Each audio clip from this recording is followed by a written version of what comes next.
Welcome back to the Completing the Shelf channel here on YouTube and YouTube television, or your smartphone, or a Google Chromecast, or Apple TV, or Roku. You get the picture. My name's Chris. He is Alex. We are back again for another trip down the road to the Infinity War. For episode Sweet 16, how appropriate. We talk about episode 16 with a teenage phenom. Yes, we come finally to Spider-Man Homecoming. Episode 16, film number 16. He is Spider-Man who does whatever the spiders can. Spider-Man. Released July 7th, 2017. Not by Mickey Mouse, by Sony Pictures. Contracts, money, Hollywood. Bleh. But it's part of the Marvel Cinematic Universe, and that's all that we care about. Yes, it is. Released by Marvel Studios, part of the Marvel Cinematic Universe. So it is under our whims and under our discussionary topics because it's part of the road to the Infinity War. But it's more of an origin story as to how Spider-Man is Spider-Man, because clearly we've heard that song and dance 6 different times now, but finally there's actually a kid that looks like a kid playing Spider-Man, but he's not like a kid. And that's Tom Holland. But again, we go back to the problem of it's an English dude playing an American dude because American dudes can't play American dudes. Whatever. I'm not against that. I'm just...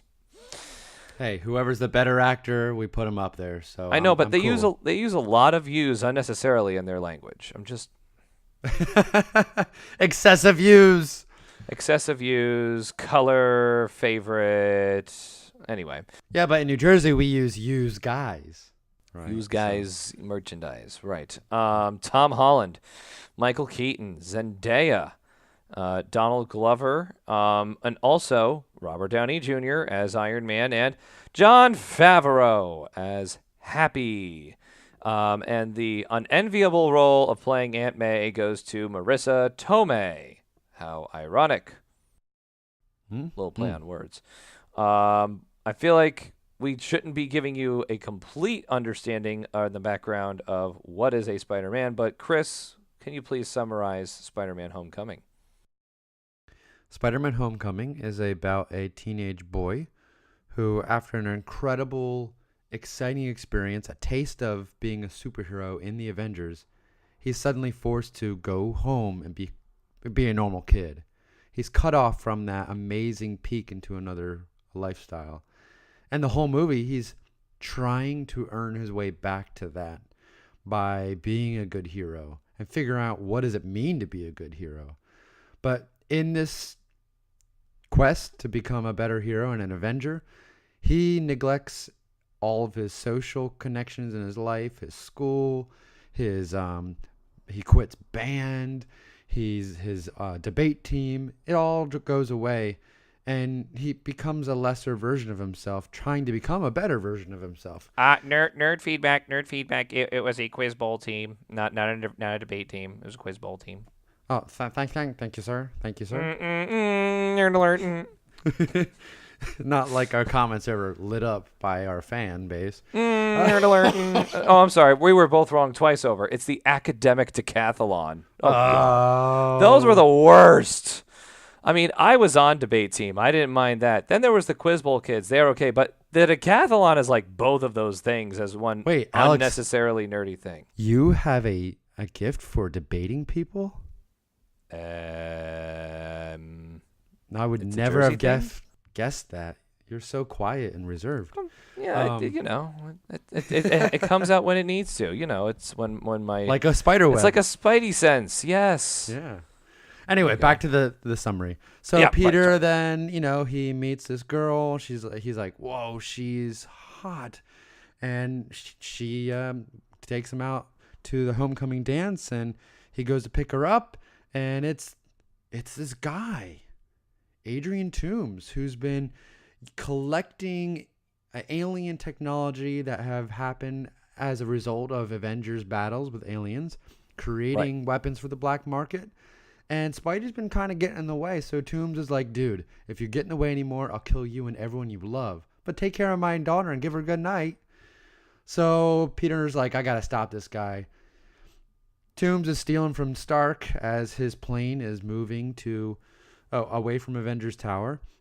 And during this theft, Spider-Man gets up there on the plane. They have this big battle. The plane crashes. He saves Toomes from an exploding, vulture device. And Toomes ends up in jail. Spidey comes home. Tony rewards him and says, you're a good guy, by giving his amped up suit back. And Peter puts on a suit. But he forgets to put his mask on, and then his aunt walks in and says, "What the Groot?" Yes, what the Groot. And that's the end of the movie. Yeah. Can we, for time's sake, can we just get right into what we like?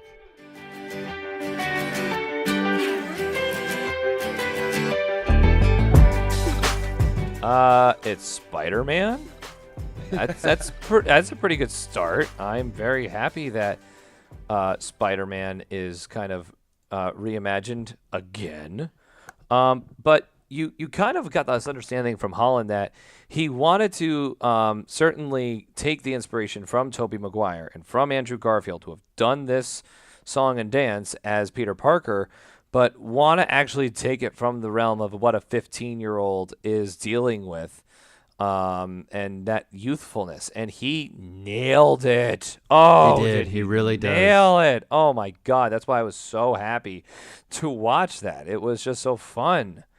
The movie's strength is also its weakness in my mind. You could see a free-form TV show following the antics of high school Peter and his friend. Because you just hang out in high school a lot and do the high school stuff intermixed with some Spidey action. But it's kind of small. The film feels small, and that's such a gift for us. We get to see this kid be a kid. Mm-hmm. Oh, it's such a nice thing. Another thing I liked, Ned, Jacob Batalon. Yes. Very, very key second and sidekick in some ways to Peter. The man in the chair. Wonderful.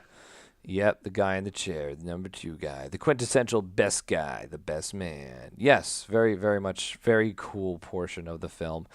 But yeah, I get all sides of it. It was just one of those things that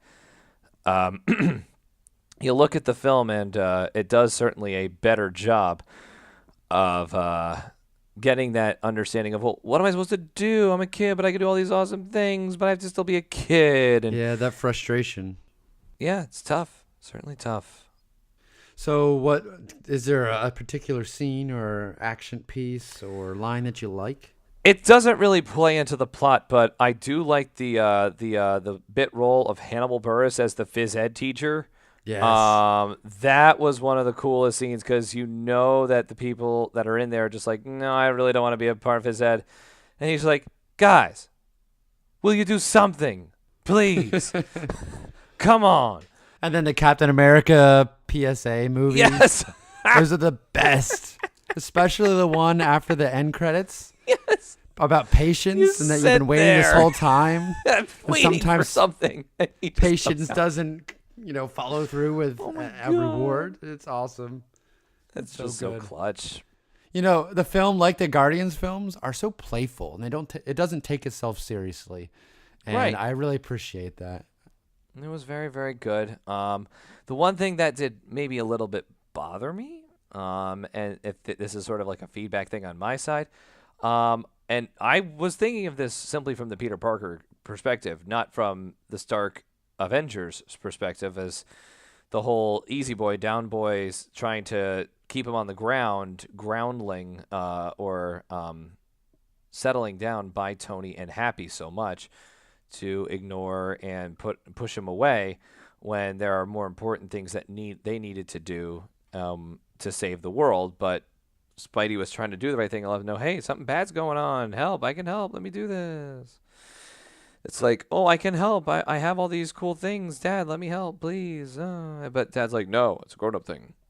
Yeah, I really like Tony's part in this. It is tracking directly with his evolution as a character, his guilt is guiding every decision he makes. He doesn't want Peter to get hurt, so he takes the suit away. And Right. there's that scene where Peter says, "Don't take my suit. I'm nothing without this suit." And that really means a lot to Tony because we know he isn't a hero without his suit. He has no powers. And Right. he had to learn that he can be a hero without the suit in Iron Man 3.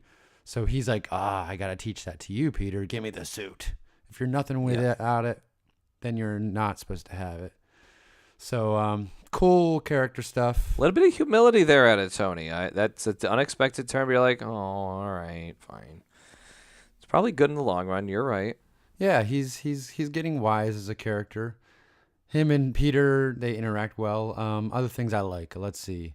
I just love how Spider-Man moves. Yes, I feel like they finally were able to make this feel. And again, we've come a long way since Tobey Maguire and Andrew Which Garfield. was good. That was good for then. This is great now. So I certainly would say appreciate how it was done. Spider-Man, the Andrew Garfield, the Spider-Man never looked better, but Spider-Man and Peter Parker are a whole package, and they never worked until now. You know, they were both strong. The really smart, geeky kid, and he's also snarky and sarcastic and funny and kind of corny and unsure of himself. But it all comes together here. What do you think about the Vulture?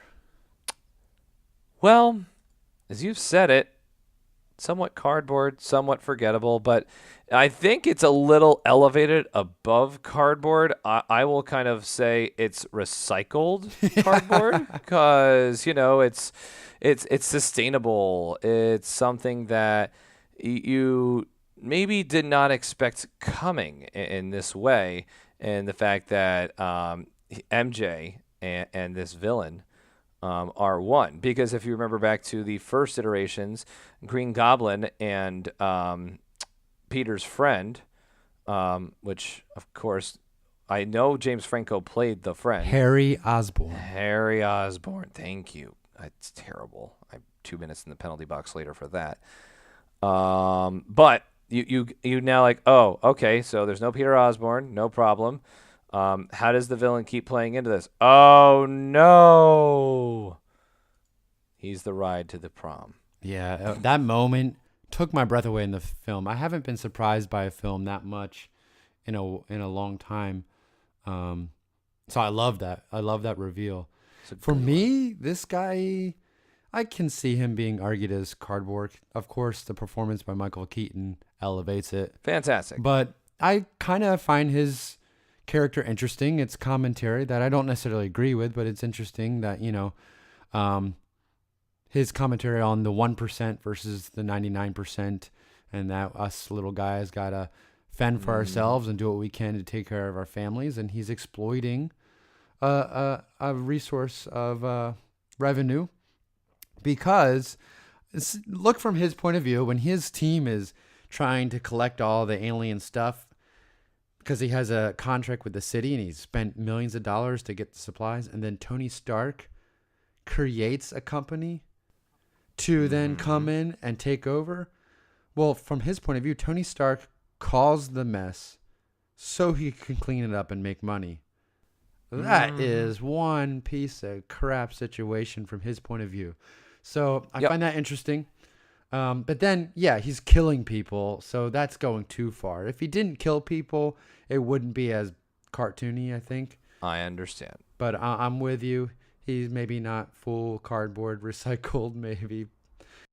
Yes, it's repurposed, we'll just say, which is nice. Side note, self-correction.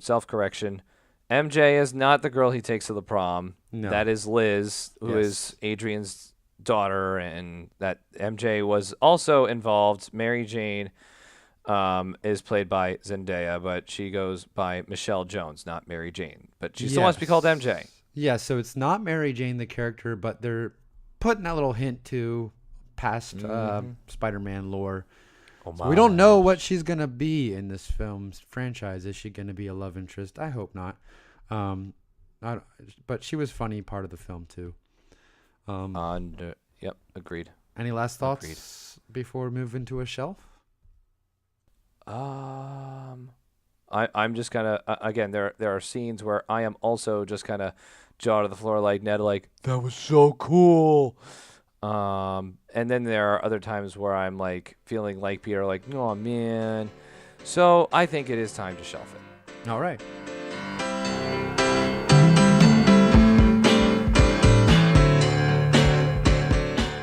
You'd have the honors this time, sir. It's the second shelf.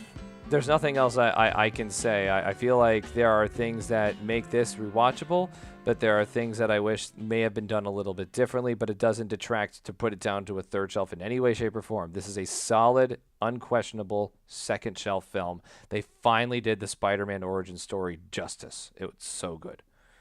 I'm 100% with you, second shelf. For everything you just said. I mean, it's a solid film. You know, when you walk out of the theater, I felt giddy and happy, but not this weight of, whoa. Disappointment. Or No. I didn't feel, blown. my mind wasn't blown. And so we've kind of gotten accustomed to being mind blown by the end of every Marvel film. Right. And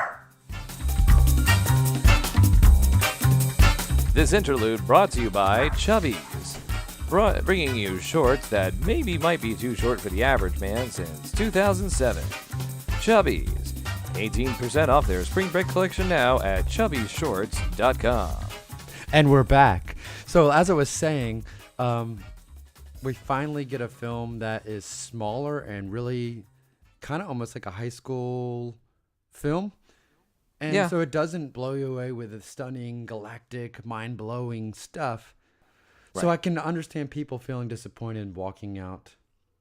But I think it did exactly what I wanted to do, and that got it on the second shelf for me. Second shelf for you. Can we get back on the road? We have 2 films to talk about. Oh, I'm going to miss you, Alex. Oh, I'm still going to be here. You're still going to be here because you can keep listening to us and replay your favorite episodes. Just hit the subscribe button in the corner for the new episodes that'll be coming out. But you should have a playlist now available to you to view. You've had that for a couple of episodes now, which is nice, especially when you have 10 of the same type of topic, or now 16 of the same type of topic. Yeah. Here on the road to the Infinity War.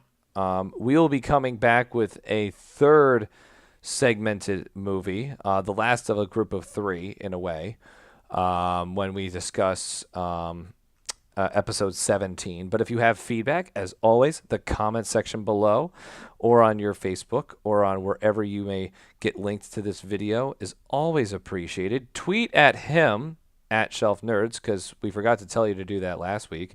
You can still tweet at me, Alex_Salvo. That'll still work. Or tweet at our alter egos at Spock and Solo. We will respond with fervor and insight, and your appreciation for these is always there. And someday I will actually be healthy. My voice will sound better. It will? I like this raspy, gravelly Chris. I don't know. It gives some edge. Take us out on the road to infinity. Yeah, maybe I like mild Chris. For Chris, I am Alex. We will see you on the road to the Infinity War.